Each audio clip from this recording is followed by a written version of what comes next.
The year is 390 BC, and Rome is dead. Barbarian warriors from the north have just sacked the city, burning it to the ground. There is no marble. There are no emperors, just a smoldering collection of mud huts and ruined dreams.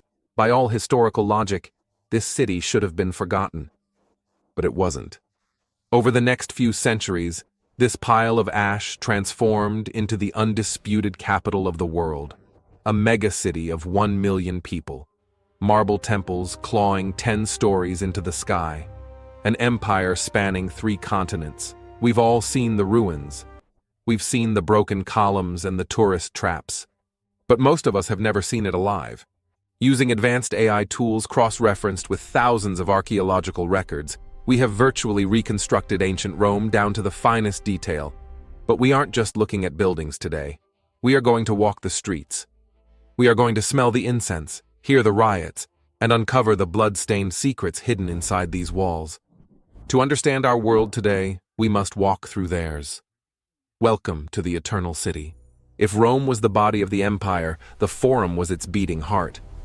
To the untrained eye, it might look like a disorganized plaza.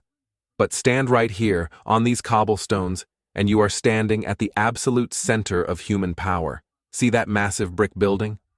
That is the Curia, the Senate House. Forget the polite parliaments of today. Imagine 600 men, the wealthiest and most dangerous in the world, crammed into this room. There were no microphones, so the acoustics were designed to amplify voices, making every threat echo off the cold stone walls. Arguments here didn't just end in new laws, they often ended in murder. Step back outside into the sunlight. Do you see that high stone platform? That is the rostra. It was here, on this exact spot, that one of history's most terrifying moments played out. After Julius Caesar was stabbed 23 times by his own colleagues, his body wasn't hidden away. It was brought here. Mark Antony stood on this platform.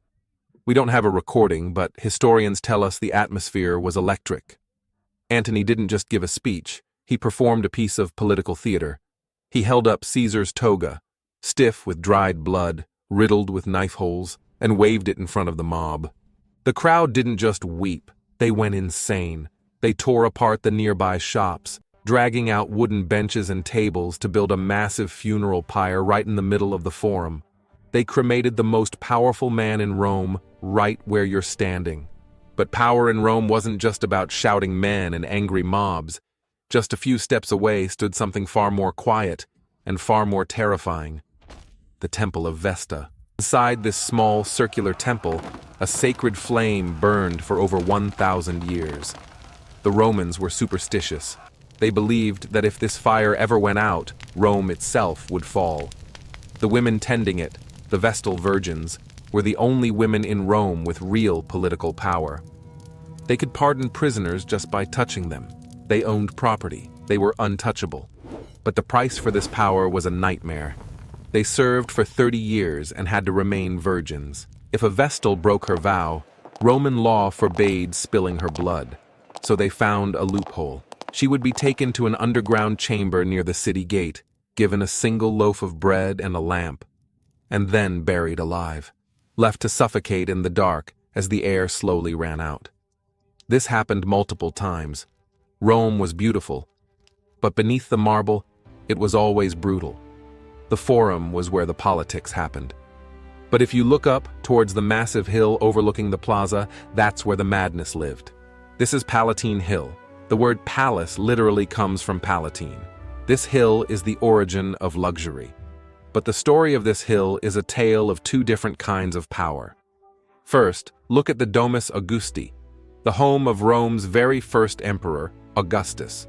It is surprisingly small, modest. Augustus was smart. He knew that to rule a republic that hated kings, he had to pretend to be a regular citizen. He lived here, slept in a small bedroom, and wore clothes made by his wife.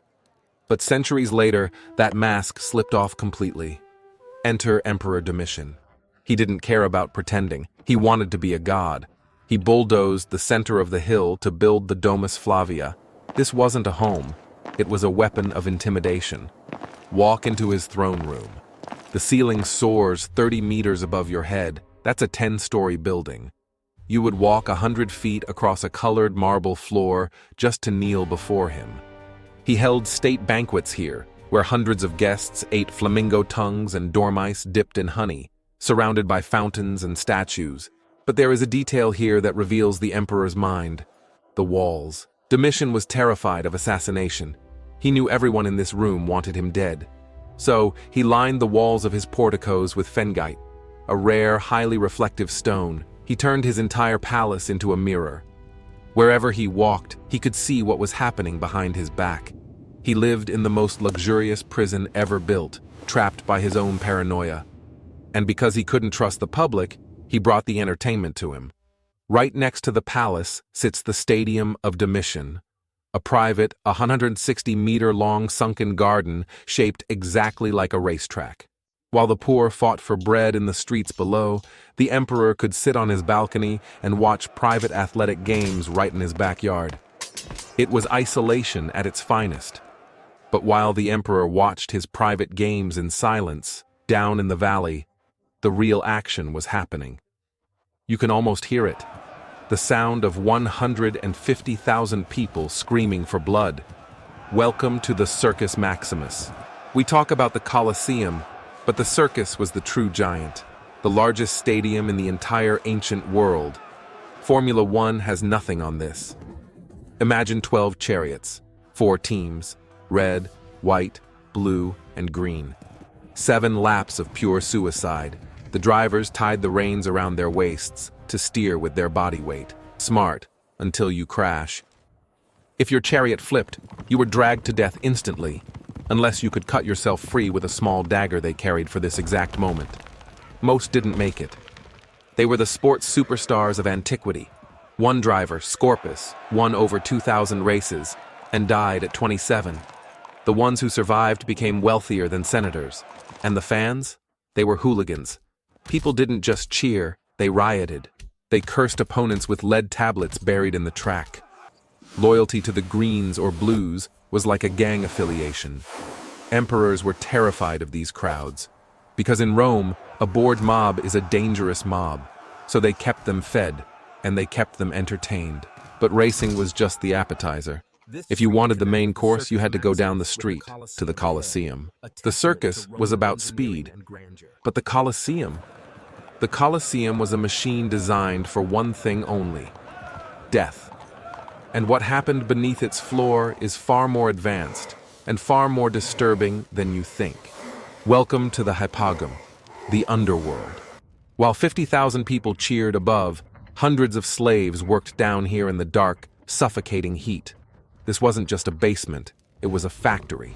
The Romans engineered 28 massive elevators operated by ropes and pulleys. Here's how it worked. A lion from Africa, starved for days to ensure aggression, was loaded into a cage. On a signal, slaves would push a massive capstan. The cage would rise, a trapdoor in the arena floor would snap open, and the beast would burst out into the sunlight. To the crowd, it looked like magic, like the gods sent the monster. But down here, it was just mechanics and sweat. The scale of the slaughter is hard to comprehend. In the 100 days of opening games alone, 5,000 animals were killed. The Roman demand for entertainment was so high it actually caused ecological disasters. They hunted the North African elephant to extinction. They emptied the forests of Germany of bears. Violence wasn't just a sport, it was an industry. But while the Colosseum was the engineering of death, Rome had another side. An engineering marvel built for eternity. The Pantheon, the temple of all gods. Walk inside. The noise of the city disappears. You are standing under the largest unreinforced concrete dome in the world. And here is the mystery. By all modern safety standards, this roof should collapse. So how is it still standing after 1,900 years? Roman concrete wasn't just cement, it was a chemical masterpiece. They used volcanic ash, pozzolana, which actually gets stronger over time as it reacts with moisture. But the real genius is in the weight distribution. The base of the walls is 6 meters thick, using heavy basalt rock. But as the dome rises, they switch to lighter materials, pumice stone. It's lighter at the top, heavier at the bottom. A perfect balance of physics and chemistry. When Michelangelo saw this building 2,400 years later, he said it was the design of angels, not humans. It is the only Roman building that is completely intact. Why? Because in 609 AD, the Pope turned it into a church. While the rest of Rome was stripped for parts, the Pantheon survived because it adapted. But the Pantheon wasn't the most important temple. That honor belonged to the Temple of Jupiter on Capitoline Hill. This was the finish line. When a general won a war, he didn't go home. He rode a chariot up this hill, his face painted red to look like the god Jupiter, followed by wagons of gold and chains of prisoners. He would climb these steps and sacrifice a white bull. It was the ultimate moment of glory, but glory was for the 1%. For the other million people living in the shadow of these temples, life was very different. You've seen the palaces. You've seen the temples. Now, let's go to where you would have lived. Welcome to the Suburra, the slums. You don't live in a palace. You live in an insula. Rome was the first city to build high-rises. These apartment blocks stood 6, sometimes 7 stories high. But these weren't luxury condos. They were death traps. Built cheap with timber and mud brick, they collapsed constantly. And fire was a daily terror. There was no running water on the upper floors, no toilets. If you lived on the top floor, you paid the lowest rent, but you had the highest chance of dying. When nature called, you used a pot. And when the pot was full, you dumped it out the window. The streets of Rome were an assault on the senses. The smell of garbage, the noise of wagons, the shouting of merchants. But amidst this chaos, there was order. A dangerous kind of order. Patrolling these streets were the only soldiers allowed inside the city walls. The Praetorian Guard. Officially, they were the emperor's bodyguards. Unofficially, they were the Roman mafia. They lived in a massive fortress right inside the city, the Castra Praetoria. They were the true power behind the throne. They assassinated at least 13 emperors. Once, they even auctioned the empire off to the highest bidder. Rome wasn't ruled by laws. It was ruled by the sword. Looking at Rome now, reconstructed in all its complex, bloody glory, you might feel like you're looking at an alien civilization. But look closer. High-rise apartments? Rome did it first. Shopping malls? Trajan's Market had 150 shops on 5 levels. Stadiums holding 100,000 fans. The Colosseum is the blueprint for every NFL stadium today. Fast food. The streets were lined with thermopolia, serving hot food to busy workers. They faced the same problems we do.